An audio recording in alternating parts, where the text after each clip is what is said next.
इस लेक्चर के किसी भी क्वेश्चन पे डायरेक्ट जाने के लिए आप वीडियो के डिस्क्रिप्शन में जाएं, वहाँ पे चैप्टर्स या की मोमेंट्स लिखा होगा, उसको व्यू ऑल कर लें।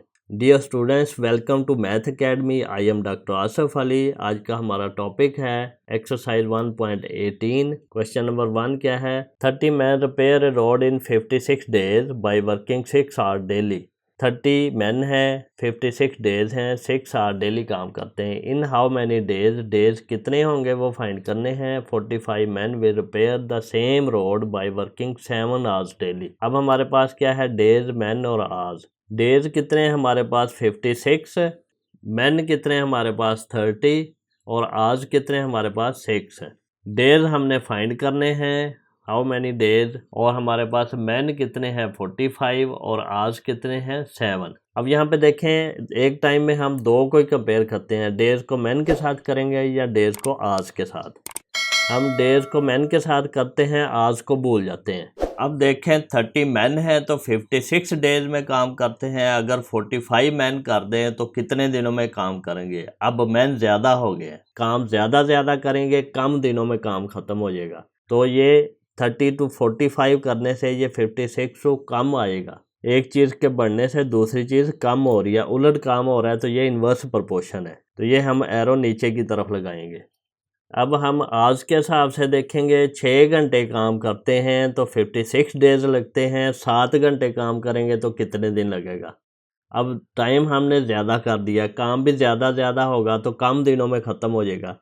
तो ये ज़्यादा होने से डेज़ कम हो रहे हैं, आज ज़्यादा होने से डेज़ कम हो रहे हैं, तो उलट काम हो रहा है, तो इन्वर्स प्रोपोर्शन है, एरो नीचे की तरफ आएगा। तो इसको हम लिखते कैसे हैं? जो एरो की टेल पे नंबर होता है वो हम ऊपर लिखते हैं और जो हेड पे होता है वो नीचे लिखते हैं। तो फिर इक्वल टू, फिर टेल पे नंबर 30 है तो वो ऊपर लिखेंगे, 45 नीचे, फिर टेल पे 6 है तो वो ऊपर लिखेंगे, 7 नीचे। अब 56 को दूसरी तरफ ले जाएंगे तो ये हमारे पास क्या बनता है? 30/45 मल्टीप्लाई बाय 6/7 मल्टीप्लाई बाय 56। ये अगर इकट्ठा लिखें तो ये हमने यहाँ पे कट करके लिख लिया है। ये 15 2 30 होता है, 15 3 45 होता है, तो 2/3 आ गया, 6/7 और 56। तो इस तरह भी कर सकते हैं, कैलकुलेटर का यूज़ भी कर सकते हैं। यहाँ से अगर हम इसको कट करें तो 3 2 6 होता है, 7 8 56 होता है, तो 8 2 16, 16 2 32। या फिर अगर हम कैलकुलेटर से करते हैं तो ये हमारे पास आएगा, ये रेशो का साइन डाल लें, 30/45, इसको मल्टीप्लाई कर दें 6/7 से, फिर इसको मल्टीप्लाई कर दें 56 से, तो ये हमारे पास 32 आ जाता है डायरेक्ट। तो इसका आंसर डायरेक्ट भी लिख सकते हैं कि एक्स की वैल्यू हमारे पास है 32, और डेज इसका जो भी फाइंड करना था वो साथ लिखना होता है। एक्स इज इक्वल टू इस तरह आएगा। तो ये यहाँ पे 3 स्टेप आएंगे। ये पहले 30/45 आया है, फिर 6/7 आया है, यहाँ से फिर हम ओवर 56 जो था वो दूसरी तरफ लेके गए हैं। तो ये स्टेप भी कर सकते हैं डायरेक्ट कैलकुलेटर से। यहाँ से ये काट लगाने ज़रूरी नहीं होते, आपका आंसर सही होना चाहिए। क्वेश्चन नंबर 2 है, if 60 women spin 48 kg of cotton by working 8 hours daily, how many cotton, ये फाइंड करना है, will 30 women spin by working 12 hour daily. अब हमारे पास क्या है? Cotton, women, hours. कॉटन हमारे पास क्या है? 48 kg, और अब बाकी हमने एक्स फाइंड करना है। वुमेन कितनी है? 60, और आवर्स कितने हैं? 8। कॉटन हमने एक्स फाइंड करनी है, वुमेन कितनी है? 30, और काम कितना है? 12 आवर डेली करना है। अब यहाँ पे देखें, दो को ही कंपेयर करना होता है। कॉटन के साथ पहले वुमेन को कंपेयर करेंगे, फिर आवर्स को। अब हमारे पास 60 वोमेन है तो 48 kg स्पिन कर लेती हैं। 30 होंगी तो कितना स्पिन करेंगी? कम औरतें हैं तो कम स्पिन करेंगे, क्योंकि ये काम है ना। 60 वोमेन ज़्यादा काम करेंगी, 30 कम करेंगी। तो 60 वोमेन 48 kg कॉटन स्पिन करती हैं, 30 वोमेन कम करेंगी। तो एक चीज़ के कम होने से दूसरी भी कम हो रही है, इसका मतलब है ये डायरेक्ट प्रोपोर्शन है। अब हमारे पास घंटे हैं, 8 घंटे हैं तो 48 kg कॉटन स्पिन होती है। 12 घंटे हैं तो कितनी होगी? ज़्यादा होगी। टाइम ज़्यादा होने से ज़्यादा केजी स्पिन होगी। अब ये 8 से 12 ज़्यादा होने से ये भी ज़्यादा हो रहा है।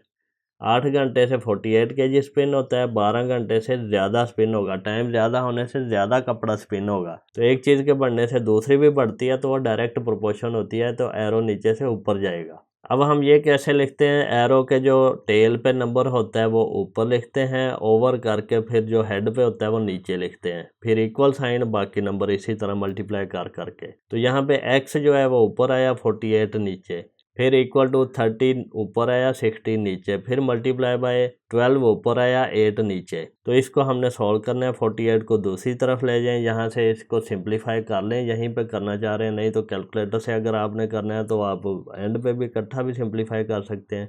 ये आपके पास 0 0 से कट गया, 6 2 12 होता है, 2 4 8 होता है, और ये 3/4 आ जाएगा। तो यहाँ पे ये आएगा 3/4, 2 3 6, 2 4 8। यहाँ पे भी डायरेक्ट आपने काट दिया तो 3/4 ही बना। अब ये 48 है तो 4 1 4, 4 2 8 और 12 3 36 kg। इसको हम डायरेक्ट इस तरह भी लिख सकते हैं, x इज इक्वल टू क्या आता है 30/60 multiply by 12/8 multiply by 48 equal to, अब यहाँ पे देखें 8 6 48, 6 6 से कैंसिल हो गया, 6 1 6 0 0 इससे कट जाता है, 12 3 36। तो ये इस तरह सिंप्लीकेशन से हो जाता है। लेकिन अगर हम इसको कैलकुलेटर से करें तो ये हमारे पास आएगा रेशो वाला, बटन दबा के 30/60, फिर इसको मल्टीप्लाई करके रेशो वाला बटन दबाना है, 12/8, फिर मल्टीप्लाई करना है इसको 48 से, तो ये हमारे पास 36 आता है। तो यहाँ पे लिख देंगे 36 kg। तो इस तरह भी ठीक है। क्वेश्चन नंबर 3 है, if the price of a carpet 8 metre long and 3 metre wide is ₹6288, what will be the price क्या होगी of 12 metre long and 6 metre wide carpet. अब ये इसको दो तरीकों से कर सकते हैं, यहाँ पे दोनों मैं आपको सिखाता हूँ। यहाँ पे हम लिख लेंगे लेंथ, विथ और प्राइस। यूजुअली ये जो चीज़ है ये हम लेफ़्ट साइड पे लिखते हैं जो फाइंड करनी होती है। इसकी हम तरतीब सही कर लेते हैं, यहाँ से हम एरो ऊपर की तरफ लिखते हैं, जो जब फाइंड करना है उसका एरो ऊपर की तरफ जाता है। अब हमारी प्राइस कितनी है 6288, विथ कितनी है हमारी 3 मीटर यहाँ से, और लेंथ कितनी है हमारी 8 मीटर। अब हमने प्राइस फाइंड करनी है, 6 मीटर हमारी विथ है और 12 मीटर हमारी लेंथ है। पहले हम प्राइस और विथ को कंपेयर करेंगे, फिर हम प्राइस और लेंथ को कंपेयर करेंगे। जब हमने प्राइस और विथ को कंपेयर करना है, लेंथ को हमने भूल जाना है, लेंथ हमारे पास है ही नहीं। अब 3 मीटर हमारे पास विथ है तो उसकी प्राइस है 6288। अब हमारी विथ ज़्यादा होगी है तो प्राइस है उसकी ज़्यादा हो जाएगी। कारपेट की विथ ज़्यादा होने से हमारी प्राइस भी ज़्यादा होगी, उसकी चौड़ाई ज़्यादा होने से प्राइस ज़्यादा ही होगी। तो एक चीज़ के ज़्यादा होने से दूसरी भी ज़्यादा होती है, तो ये डायरेक्ट प्रोपोर्शन है, एरो ऊपर की तरफ आएगा। फिर हम लेंथ को कंपेयर करते हैं, लेंथ हमारे पास 8 मीटर है तो प्राइस 6288 है। लेंथ हमारी ज़्यादा हो गई है 12 मीटर तो प्राइस भी ज़्यादा हो जाएगी। कारपेट की लेंथ ज़्यादा लेने से उसकी प्राइस भी ज़्यादा होगी। तो एक चीज़ के ज़्यादा होने से दूसरी का ज़्यादा होना डायरेक्ट प्रोपोर्शन है, ये भी एरो ऊपर की तरफ आएगा। अब हम इसको लिख लेते हैं, लिखते कैसे हैं, ये एरो नीचे से ऊपर का मतलब है x/6288। अगर ये एरो इस तरह होता तो ये होता 6288/x, तो ये आएगा x/6288 इक्वल टू, फिर इसको लिखेंगे 6/3, फिर इसको लिखेंगे 12/8, क्योंकि ये एरो नीचे से ऊपर है तो 12/8। एरो यूँ होता तो 8/12 आता। अब हम इसको सॉल्व करेंगे, यहाँ पे हमने इसको सिंप्लीफाई कर लेना है। यहाँ से 3 2 6 होता है, 2 4 8 होता है और 4 3 12 होता है। तो ये हमारे पास 3 यहाँ पे आ गया, और यहाँ से जो नंबर नीचे है उधर जाके ऊपर मल्टीप्लाई हो जाता है, तो इसको 3 से मल्टीप्लाई करने से ये हमारे पास आंसर आता है। यहाँ पे हम मल्टीप्लाई करते हैं 6288 को 3 के साथ, तो ये हमारे पास 18,862 रुपीज़ इसका आंसर आएगा। अब हम इसका दूसरा मेथड करते हैं, वो किस तरह है, वो हमारे पास आएगा, हमने एरिया फाइंड कर लेना है, एरिया, और इसको प्राइस के साथ इसको कंपेयर करना है। एरिया कैसे आएगा, 8 3 24 मीटर स्क्वायर कारपेट का एरिया है। कारपेट इस तरह का होता है ना, उसकी लेंथ विड्थ ले लें या एरिया, असल में तो एरिया ही लेना चाहिए। तो इसकी प्राइस है 6288। अब हमने क्या करना है, एरिया हमारा क्या है 12 6 72, और इसकी प्राइस क्या है ये फाइंड करनी है। हम क्या करते हैं, एरो ऊपर की तरफ लगाते हैं, इसको लिखते हैं x/6288। और इक्वल साइन। अब इसका एरो चेक करते हैं। एरिया 24 है तो प्राइस हमारी 6288 है। एरिया हमारा ज़्यादा हो गया तो प्राइस भी ज़्यादा हो जाएगी। बड़ा कारपेट लेना है तो प्राइस भी ज़्यादा लगाएंगे, पैसे /ज़्यादा लगेंगे लेने के लिए। तो ये एक चीज़ के बढ़ने से दूसरी भी बढ़ती है, तो ये भी एरो ऊपर की तरफ आएगा। तो ये आएगा 72/24। तो यहाँ से x फाइंड करेंगे तो 72/24 मल्टीप्लाई बाय 6288। यहाँ पे हम कैलकुलेटर का यूज़ करते हैं, रेशो डालेंगे 72/24, इसको मल्टीप्लाई करेंगे 6288 के साथ, तो ये हमारा आता है आंसर 18,864, वही वाला जो पहले आया है। तो ये दोनों तरीक़ों से कर सकते हैं, 64 रुपीज़। स्टूडेंट्स, इन क्वेश्चन में सिर्फ ये हमारे पास डायरेक्ट है या इन्वर्स है ये फाइंड करने का ही मसला है, बाकी सिंपल क्वेश्चन है। अब यहाँ पे देखें 15 लेबरर अर्न 67,500 इन 9 डेज। अब डेज हैं, रुपीज़ हैं और लेबरर है। How many money will 10 labourer earn in 12 days. तो यहाँ पे लेबरर, अर्निंग और डेज। अब अर्निंग हमारी यहाँ पे लिखनी चाहिए, जो हम यूजुअली जो फाइंड करना है वो लेफ़्ट साइड पे लिखते हैं, तो इसकी तरतीब सही कर लेते हैं। अब यहाँ पे हमारे पास 67,500 अर्निंग है, लेबरर 15 है, डेज 9 है। अब हमने मनी फाइंड करनी है, कितनी अर्न करेंगे। 10 लेबरर है और 12 डेज हैं ये वाले। पहले हम अर्निंग और लेबरर को कंपेयर करेंगे, फिर अर्निंग और डेज को कंपेयर करेंगे। जब हम अर्निंग और लेबरर को कंपेयर करेंगे, डेज को भूल जाएंगे। यहाँ पे देखें, अगर 15 मज़दूर हैं तो वो 67,500 अर्न करते हैं। अगर 10 होंगे तो वो कितना करेंगे, 57,500 से कम करेंगे या ज़्यादा, क्योंकि मज़दूर कम हो गए हैं तो पैसे भी कम ही कमाएंगे। एक चीज़ के कम होने से दूसरी भी कम हो रही है, तो इसका मतलब है ये डायरेक्ट प्रोपोर्शन है। तो दोनों एरो ऊपर की तरफ आएंगे। अब हमारे पास 9 डेज हैं, 67,500 रुपीज़ उसमें अर्न होते हैं 9 डेज में। अब डेज हमने बढ़ा दी हैं, 9 से 12 कर दिया। डेज ज़्यादा हो गए हैं, ज़्यादा दिनों में ज़्यादा ही पैसे कमा सकेंगे। 9 दिनों में 67,500 कमाया तो 12 दिनों में इससे ज़्यादा कमाएंगे। एक चीज़ के ज़्यादा होने से दूसरी का ज़्यादा होना डायरेक्ट प्रोपोर्शन है। ये एरो भी ऊपर की तरफ आएगा। तो अब ये क्या आएगा, ये हम नीचे से ऊपर जब एरो लगाते हैं तो ये नंबर ऊपर लिखते हैं, ये नीचे लिखते हैं। तो x/67,500 यहाँ पे आ जाएगा, फिर इक्वल टू 10/15 ये आया, फिर इक्वल टू 12/9 ये आया। अब यहाँ पे हम ये 67,500 को दूसरी तरफ लेके जाएंगे। यहाँ पे इसको सिंप्लीफाई करना चाह रहे हैं तो कर भी लें।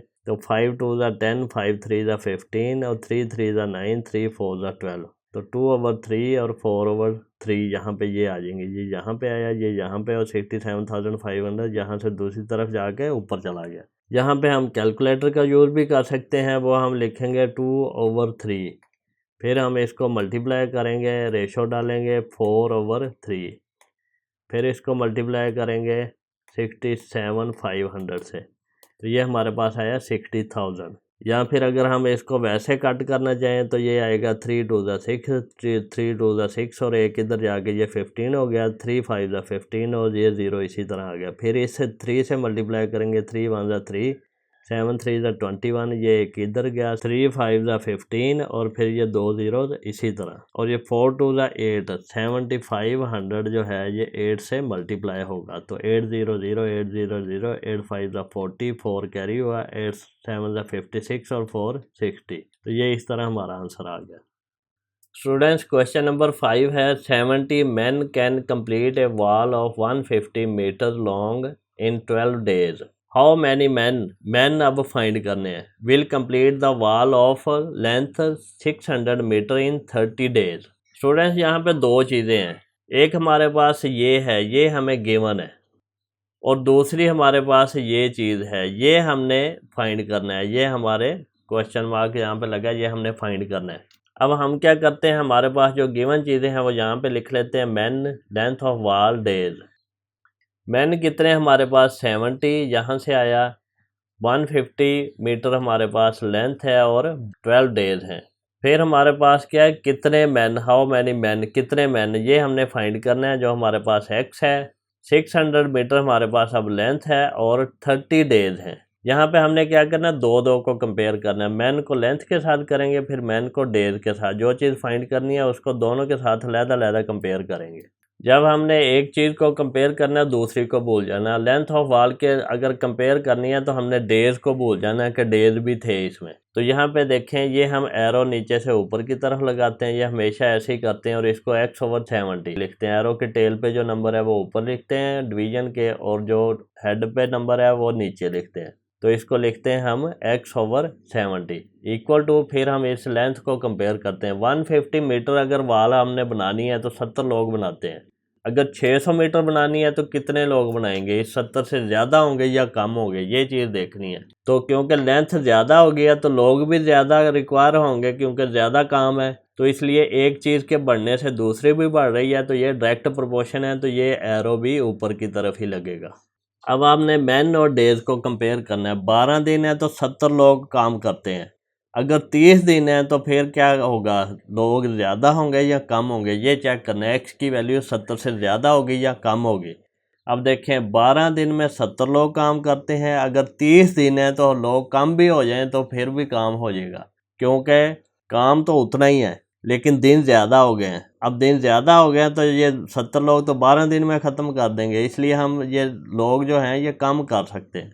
इसका मतलब है कि इस एक क्वांटिटी डेज के बढ़ने से ये क्वांटिटी कम हो रही है, ये ज़्यादा होगी तो ये कम हो रही है, तो ये उलट काम हो गया, तो ये इन्वर्स प्रोपोर्शन है। तो ये एरो नीचे की तरफ आएगा, तो ये आएगा x/70 is equal to 600/150 multiply by 12/30। जो एरो की टेल पे नंबर है वो ऊपर आता है और जो हेड पे है वो नीचे आता है। ये हेड पे नंबर 30 है। अब हम इसको कैलकुलेट कर लेते हैं। ये 0 इस 0 से कट गया, ये 0 इस 0 से कट गया। 3 2 6, ये हमारे पास आ गया 2/15 मल्टीप्लाई बाय 12, और ये 70 इधर लाए तो मल्टीप्लाई बाय 70। ये डिवीजन में था तो इधर आके मल्टीप्लाई हो जाता है। अब ये 15 और 12 3 से डिवाइड हो रहे हैं। 3 4 12 और 3 5 15। तो ये 75 से डिवाइड हो रहा है। 5 1 5 और 2 बचा, ये 20 हो गया। तो 5 4 20। अब हमने क्या करना है, हमने 14 को मल्टीप्लाई करना है 4 2 8 के साथ। 8 4 32, 8 1 1 और 3 11। तो ये 112 मैन आ गया।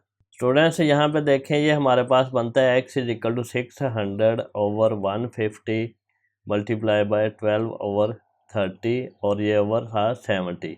तो ये अगर हम 70 दूसरी तरफ लेके जाएं तो ये बनता है 600/150 मल्टीप्लाई बाय 12/30 इंटू 70। तो ये सारा इसी तरह लिख के आगे हम लिख सकते हैं कैलकुलेटर से कैलकुलेट करके। ये देखें, ये डिवीजन का साइन है, यहाँ पे लिखेंगे 600/150, ये वाला नंबर। फिर इसको मल्टीप्लाई करेंगे, फिर डिवीजन का साइन डालेंगे 12/30, ये आएगा 12/30। फिर आगे मल्टीप्लाई करेंगे इस 70 से, तो ये 70। इसको इक्वल टू दबाएंगे तो 112 हमारा आंसर आ गया। तो यहाँ पे हम लिख देंगे 112 मैन। तो यहाँ पे अगर आप ये कट वगैरह नहीं भी करते तो ये आपका आंसर सही है। ये आपने ये स्टेप्स करने हैं। क्वेश्चन नंबर 6 है, if the fair of 12 quintal luggage for a distance of 18 kilometre is 12 rupees. ये हमें गिवन है। हाउ मैनी फेयर, ये हमने फाइंड करना है। Will be charge for a luggage of 9 quintal for a distance of 20 kilometre. तो यहाँ पे लिख लेंगे लगेज डिस्टेंस फेयर। अब हमारे पास लगेज कितना है, 12 क्विंटल, यहाँ पे लिख लिया। फिर हमारे पास डिस्टेंस कितना है, 18 किलोमीटर, यहाँ पे लिख लिया। फिर हमारे पास फेयर कितना है, 12 रुपीज़, वो यहाँ पे लिख लिया। फिर हमने क्या करना है, फेयर फाइंड करना है, यानी कि ये एक्स फाइंड करना है। और लगेज कितने हैं, 9 क्विंटल, वो यहाँ पे लिख लिया। और डिस्टेंस कितना है, 20 किलोमीटर, वो यहाँ पे लिख लिया। अब यहाँ पे देखें, फेयर और डिस्टेंस को कंपेयर करना है। अब हमारे पास 18 किलोमीटर डिस्टेंस है तो 12 रुपीज़ उसका किराया। अगर 20 किलोमीटर हो गया, डिस्टेंस ज़्यादा हो गया, तो उसका किराया भी ज़्यादा ही होगा, जाहिर है। तो अब डिस्टेंस के बढ़ने से किराया भी बढ़ जाता है। एक चीज़ के बढ़ने से दूसरी भी बढ़ रही है, तो ये डायरेक्ट प्रोपोर्शन है। डायरेक्ट प्रोपोर्शन है तो ये एरो ऊपर की तरफ ही आएंगे दोनों। फिर हम लगेज को देखते हैं। अब क्या है, हमारे पास 12 क्विंटल है तो 12 रुपीज़ किराया। अगर 9 क्विंटल है, अब लगेज का वेट कम हो गया। जब हम TCS पे जाते हैं तो उसको हम जब पोस्ट करते हैं कोई चीज़, तो ज़्यादा अगर वजनी है तो उसका वेट के हिसाब से किराया लगता है। तो वेट अब कम हो गया तो किराया भी कम हो जाएगा। तो एक चीज़ के कम होने से दूसरी भी कम हो रही है, तो ये भी डायरेक्ट प्रोपोर्शन है, एरो ऊपर की तरफ लगेगा। अब हम इसको क्या लिखेंगे, x/12 यहाँ पे लिख दिया इक्वल टू, फिर 20/18 यहाँ पे लिख दिया, मल्टीप्लाई बाय 9/12। ये हम एरो ऐसे ऊपर की तरफ है तो इसको 20/18 लिखेंगे। अगर एरो ऐसे होता तो इसको 18/20 लिखते। अब यहाँ पे हमने क्या किया, ये 12 जो है इसको दूसरी तरफ लेके जाते हैं, ये यहाँ पे डिवाइड हो रहा है तो उधर मल्टीप्लाई हो जाता है, तो इसको हम कैलकुलेटर से कैलकुलेट कर लेते हैं। ये हमारे पास आएगा, ये डिवीजन का साइन डालें, 20/18 करें, इसको मल्टीप्लाई करें, फिर 9/12 करें, ये डिवीजन का साइन डालें, 9/12, फिर इसको मल्टीप्लाई करें इस 12 के साथ, ये 12, तो ये हमारे पास आता है 10। तो इसका आंसर क्या है, 10 रुपीज़। अगर हम यहाँ पे इसको वैसे कट करें तो ये देखें, ये 12 इस 12 से कट गया, 12 वन ज़ा 12 और ये 12 वन ज़ा 12। अब हमने क्या किया, ये 18 और 9 को डिवाइड किया, 9 2 ज़ा 18 और 2 और 20 को डिवाइड किया, 2 10 ज़ा 20, तो इस तरह ये 10 आंसर आ गया। ये भी कर सकते हैं। अगर आप ये कट नहीं लगाना चाह रहे, कैलकुलेटर से सॉल्व कर लिया तो फिर भी ठीक है, ये कट लगाने कोई ज़रूरी नहीं होते। क्वेश्चन नंबर 7 है, 14 masons can build a wall of 12 meters high in 12 days. How many masons will be needed to build a wall of 120 meters high in 7 days? अब हमें गिवन ये वाला पोर्शन है, इसमें क्या है हमारे पास, masons height of wall days, masons कितने हैं 14, यहाँ से आए, हाइट कितनी है 12 मीटर्स, यहाँ से लिए हमने, और डेज कितने हैं 12। अब हमने फाइंड करना है हाउ मैनी मैसन्स, कितने होंगे, और हाइट ऑफ वॉल कितनी है 120 मीटर्स, और डेज कितने हैं 7। अब यहाँ पे देखें, मैसन्स को हाइट से अगर कंपेयर करें, अगर 12 मीटर हाइट है तो 14 मैसन्स है। अगर 120 मीटर हाइट हो जाए, हाइट ज़्यादा हो जाए, वॉल ज़्यादा हमने बनानी है, तो मैसन्स भी ज़्यादा काम करेंगे तो बनेगी ना। तो यहाँ से एक चीज़ के बढ़ने से दूसरी भी बढ़ रही है, तो ये डायरेक्ट प्रोपोर्शन है। इसी तरह जब हमने 12 दिनों में काम करना है तो 14 मैसन्स करते हैं, अगर 7 दिनों में करने, अब दिन कम हो गए हैं तो लोग ज़्यादा काम करेंगे तो पूरा होगा काम, क्योंकि दिन कम हो गए, टाइम कम है। तो ये अब इन्वर्स प्रोपोर्शन है। डायरेक्ट प्रोपोर्शन के एरो ऊपर को लगते हैं, इन्वर्स प्रोपोर्शन के एरो नीचे को लगते हैं। जब इसको लिखते हैं तो इसको हम लिखते हैं 12/7, अगर एरो ऊपर को हो तो लिखते हैं 7/12। तो यहाँ पे हम लिखेंगे x/14 इसका, और ये लिखेंगे 120/12, और इसका लिखेंगे 12/7। अब इसको कैलकुलेट कर लेंगे। कैलकुलेट करने के लिए हमने क्या करना है, इसको डिवाइड करके सिंप्लीफाई करना है। आप यहाँ पे भी डिवाइड करके आगे जा सकते हैं, या फिर ये सारा कुछ आगे लिख के तो कैलकुलेटर से कैलकुलेट कर लें, तो ये दोनों तरीक़ों से कर सकते हैं। ये देखें 12 वन ज़ा 12 और 0 इसी तरह आ गया, ये 10 बन के यहाँ पे आ गया, और 12/7 इसी तरह 14 को इधर लेके गए हैं। यहाँ पे 14 डिवाइड हो रहा होता है तो दूसरी तरफ जाके मल्टीप्लाई हो जाता है। अब यहाँ पे देखें 7 2 ज़ा 14 होता है, और 10 2 ज़ा 20, 20 12 ज़ा 240। या फिर आप इसको इस तरह भी कर सकते हैं कि ये हमारे पास था x/14 is equal to 120/12 multiply by 12/7। तो x हमने यहाँ पे लिखा 120/12 मल्टीप्लाई बाय 12/7 मल्टीप्लाई बाय 14 यहाँ से उधर गया तो मल्टीप्लाई हो गया, तो ये इक्वल टू क्या आएगा, इसको हम कैलकुलेटर से कर लेते हैं। ये हमारे पास आएगा, ये डिवीजन का साइन है, इसको दबाएंगे तो इसको लिखेंगे 120/12, फिर इसको मल्टीप्लाई करेंगे, मल्टीप्लाई, फिर डिवीजन का साइन 12/7, फिर इसको मल्टीप्लाई करेंगे और लिखेंगे 14। ये देखें, जिस तरह ये लिखा है इसी तरह ये लिखा गया, इसको इक्वल साइन दबाया तो 240, तो यहाँ पे हमारा आंसर आ जाएगा 240, और हमने आगे इसका लिखना है जो हमारे रिक्वायर था मैसन। अब ये मैसन किसको कहते हैं, मैसन मिस्त्री को कहते हैं जो ईंटें लगाते हैं दीवार बनाने के लिए। क्वेश्चन नंबर 8 है, 15 मशीन्स प्रिपेयर 360 स्वेटर्स इन 6 डेज। ये हमें गिवन है। 3 machines get out of order, 3 machines get out of order खराब हो गई हैं। How many sweaters can be prepared in 10 days by remaining machines, बाकी मशीनों से कितने स्वेटर बन जाएंगे 10 दिनों में। अब यहाँ पे देखें, हमारे पास मशीन्स हैं, स्वेटर्स हैं, डेज हैं। मशीन्स कितनी हैं 15, स्वेटर्स कितने हैं 360, डेज कितने हैं 6।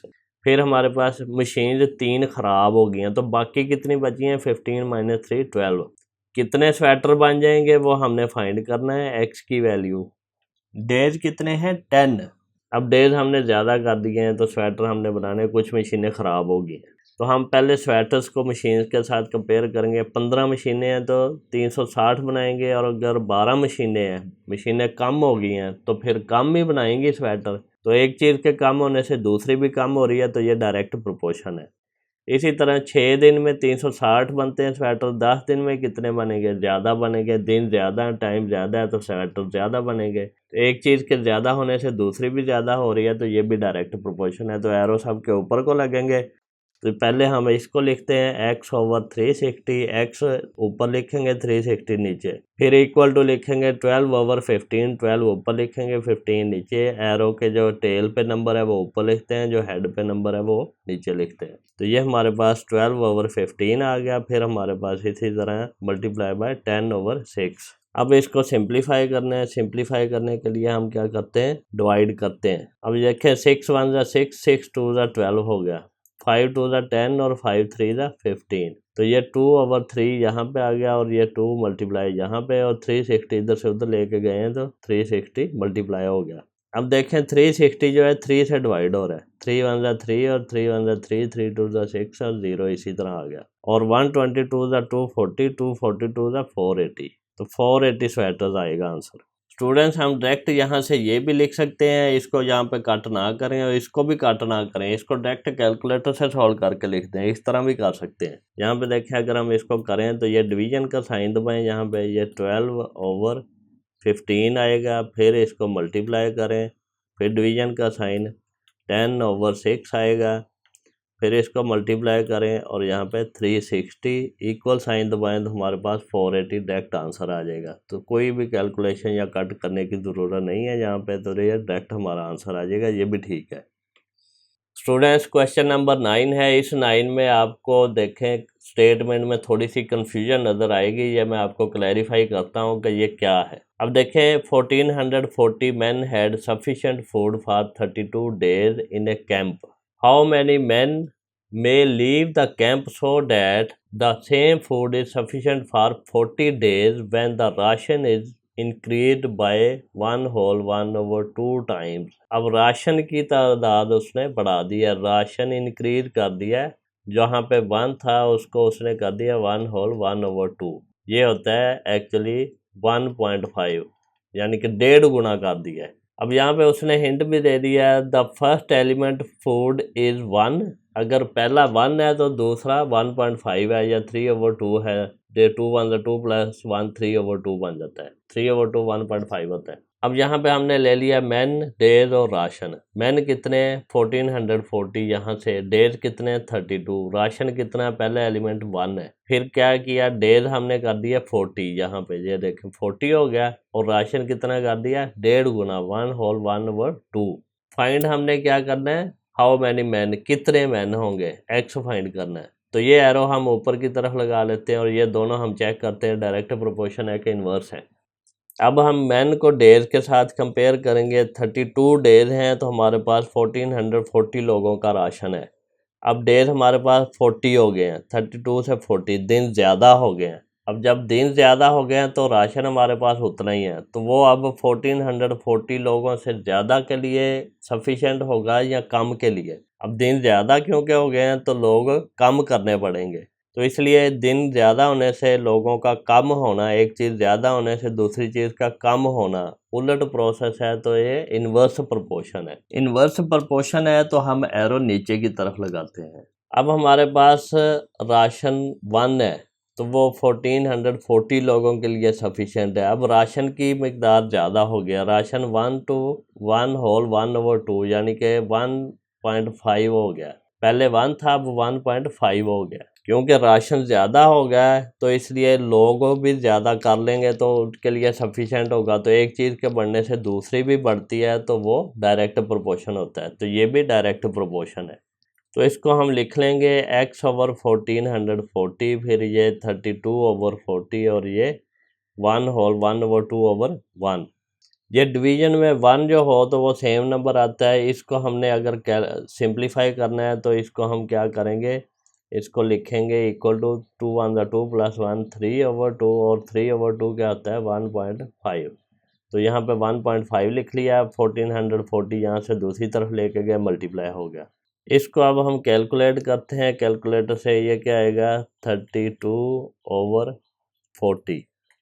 इसको मल्टीप्लाई करेंगे 1.5 के साथ और इसको मल्टीप्लाई करेंगे 1440 से, तो ये हमारे पास आता है 1728।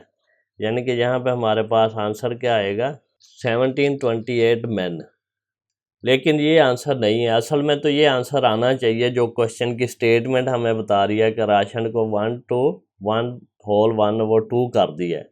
लेकिन यहाँ पे क्या है ये मैं आपको बताता हूँ। ये यहाँ पे इन्वर्स प्रोपोर्शन है, ये कैसे बना ये मैं आपको बताता हूँ। अब उन्होंने ये किया है कि अगर ये इन्वर्स प्रोपोर्शन तब बनेगा अगर हमने पर हेड जो खाने की मिकदार है, लोगों के खाने की मिकदार के, अगर हम एक बंदे को 1 रोटी देते थे, अब हम उस बंदे को 1.5 रोटी देते हैं, तो फिर ये इन्वर्स बनता है। अब यहाँ पे देखें, जब हम एक राशन देते हैं एक बंदे को तो वो 1440 लोगों के लिए सफिशेंट है।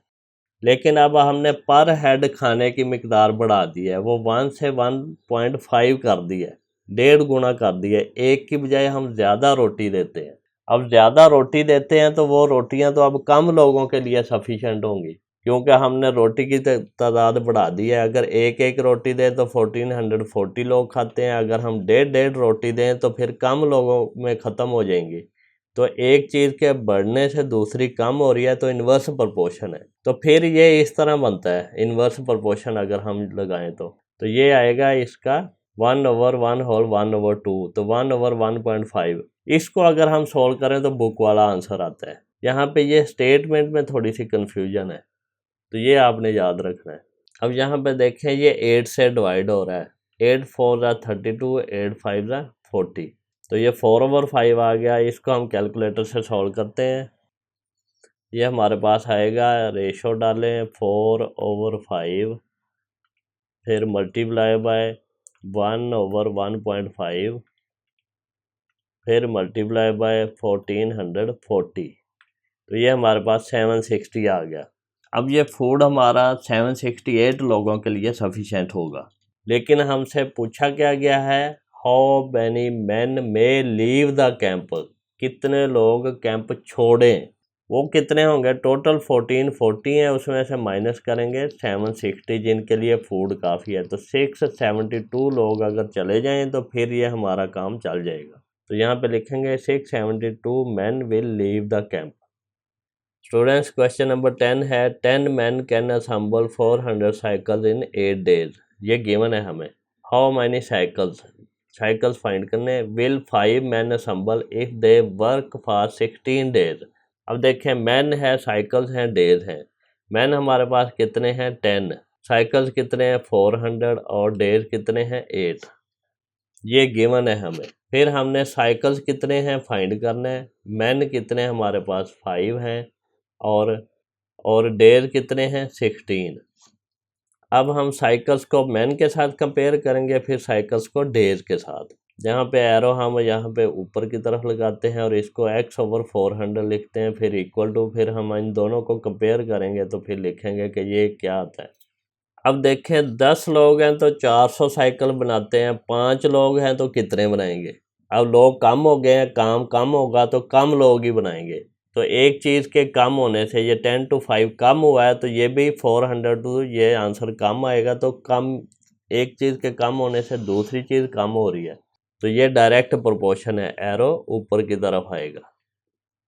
अब यहाँ पे देखें 8 डेज हैं, 8 दिन है तो 400 साइकिल बनते हैं। अगर 16 दिन है, दिन ज़्यादा हैं तो साइकिल भी ज़्यादा बनेंगे। 8 दिनों में 400 बन जाते हैं तो 16 दिनों में ज़्यादा बनेंगे। तो ये हमारे पास क्या है, डायरेक्ट प्रोपोर्शन है, एरो ऊपर को आएगा। एक चीज़ के बढ़ने से दूसरी भी बढ़ रही है।